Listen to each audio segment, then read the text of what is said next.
হৰিনামত ধতিৰে সাংস্কৃতিক শোভাযাত্ৰাৰে মুখৰিত হ'ল শিমলুগুৰি বাঁহগড়ৰ ৰাজপথ। শ্ৰীমন্ত শংকৰদেৱ সংঘৰ নাজিৰা জিলা শাখাৰ ৩২ সংখ্যক অধিৱেশন ধুপাপুৰ আঞ্চলিক শাখাৰ আতিথ্যত ৩১ জানুৱাৰীৰ পৰা তিনিদিনীয়া বৰ্ণাঢ্য কাৰ্যসূচীৰে অনুষ্ঠিত হয়। আজি অন্তিমটো দিনত পুৱাৰ ভাগত ভাগৱত আৰু সাংস্কৃতিক শোভাযাত্ৰা উলিওৱা হয়। কৃষ্ণ প্ৰথমতে আমি আমাৰ শ্ৰীমন্ত শংকৰদেৱ সংঘৰ নাজিৰা জিলা শাখাৰ সমস্ত বাপ বান্ধৱ আই মাতৃ আৰু যুৱক যুৱতী সমস্তলৈ আমাৰ সেৱা আগবঢ়ালোঁ।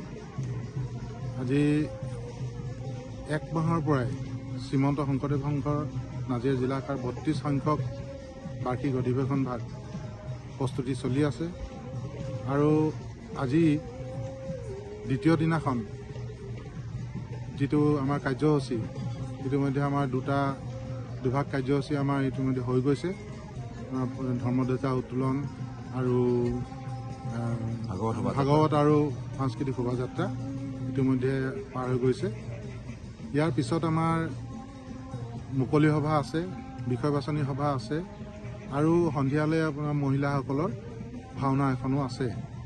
আজি যোৱাকালিও তেনেকৈ আপোনাৰ কেউকেইখন শাখাৰ সাধাৰণ পৰিষদ আৰম্ভ হোৱাৰ উপৰিও সন্ধিয়াৰ সময়ত প্ৰতিনিধি সভাৰ আমাৰ অনুষ্ঠান অনুষ্ঠিত হয় আৰু তাতেই আমাৰ সভাপতি নৱনিৰ্বাচিত সভাপতিৰ শপত গ্ৰহণো হয় আৰু মূলৰ সদস্যও আমাৰ দুজন শ্ৰদ্ধেয় আমাৰ কাষতে আছে যতীন লাহন বাপ আৰু প্ৰশান্ত বৰা মূলৰ সদস্য হিচাপে আমাৰ নিৰ্বাচিত হৈছে। গতিকে এই সমস্তখিনি আয়োজনত আমাৰ ধুপাপুৰ আঞ্চলিক শাখাৰ যিখন আদৰণি সমিতি এই আদৰণি সমিতিখনে যথেষ্ট কষ্ট কৰিছে আৰু আগতকৈ এই অধিৱেশন ভাগ উল্লেখযোগ্য বুলি এইকাৰণে ভাবোঁ যে এইবাৰ অধিৱেশন ভাগিত ভকতৰ সংখ্যাও যথেষ্ট হৈছে আৰু বিশেষকৈ আমাৰ নতুন প্ৰজন্ম সেৱা বাহিনী এই সেৱা বাহিনীৰ উপস্থিতি যথেষ্ট সন্তোষজনক আমি দেখা গৈছে। গতিকে অনাগত 2টা বৰ্ষ আমি ভাবোঁ নাজিৰা জিলা শাখাৰ যিটো উন্নয়ন সেই উন্নয়নত যথেষ্ট আগুৱাই যাব বুলি আমি আশাবাদী আৰু এইখিনি কৰিবলৈ যাওঁতে আমাৰ নাজিৰা জিলা শাখাৰ সমস্ত সংগী আই বাপ সমস্ত আৰু যুৱক যুৱতীসকলৰ সহযোগিতাখিনি আমি কামনা কৰিছোঁ। হয়, আমাৰ বাঁহগড় যি খেলপথাৰ এই খেলপথাৰত আমাৰ নাজিৰা জিলা শ্ৰীমন্ত শংকৰদেৱ সংঘৰ বাৰ্ষিক অধিৱেশন অনুষ্ঠিত হৈ আছে। ধুপাবৰ আঞ্চলিকৰো হৈ আছে।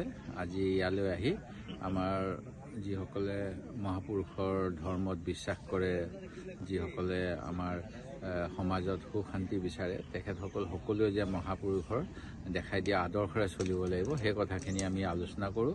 আৰু বৰ্তমান সময়ত অন্য ধৰ্মতকৈ হিন্দু ধৰ্মৰ হ'লেও মহাপুৰুষে যেনেধৰণেৰে সকলো জীৱৰ মাজত আত্মা আছে, কুকুৰ চিংগাল গদহৰু আত্মাৰাম বুলি যেনেকৈ গোটেই কথাখিনি আমাক শাস্ত্ৰৰ পৰা আনি পেলাই শিকিব পৰা বুজিব পৰা কৰি দিছিল, সেই কথাখিনিকে সকলোৱে অনুসৰণ কৰিব লাগিব।